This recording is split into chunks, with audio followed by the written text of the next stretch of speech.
victims also of disinformation. Unfortunately, kahit na biktima sila, sila rin yung nagpapakalat ng maling impormasyon.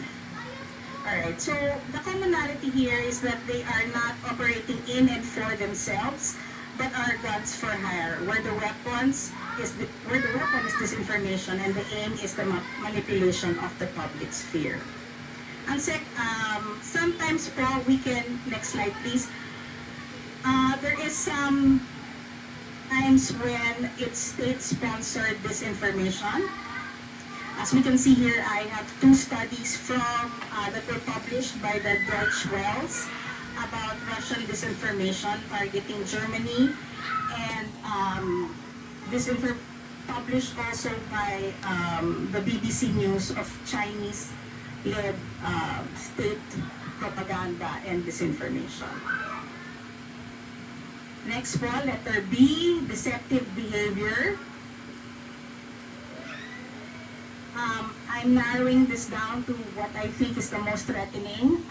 First is the inauthentic coordinated behavior.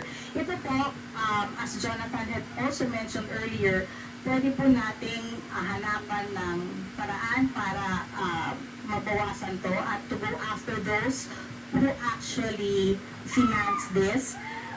This is the multiple digital actors working together to create false impressions of popularity, consensus, and authenticity.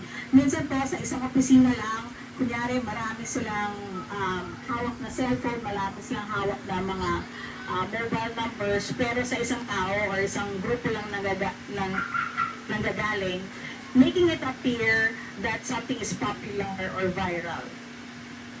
Clickbait rin, ginagamit ito as a tool,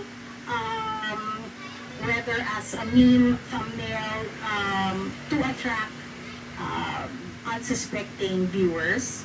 And astroturfing, it's a creation of or an illusion of grassroots support when it's really just bots and also influence peddlers.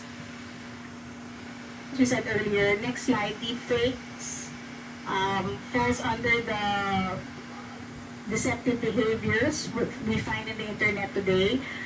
Marami po nang nabiktima ng mga celebrity tsaka mga news personalities.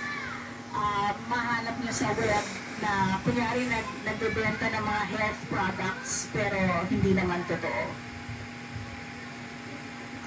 Si Presidente po ay nabiktima rin ito, yung if you recall the issue on may sinabi daw siya sa West Philippine Sea na hindi naman totoo. Then harmful content, C, next slide please. So there are several types of harmful content. I just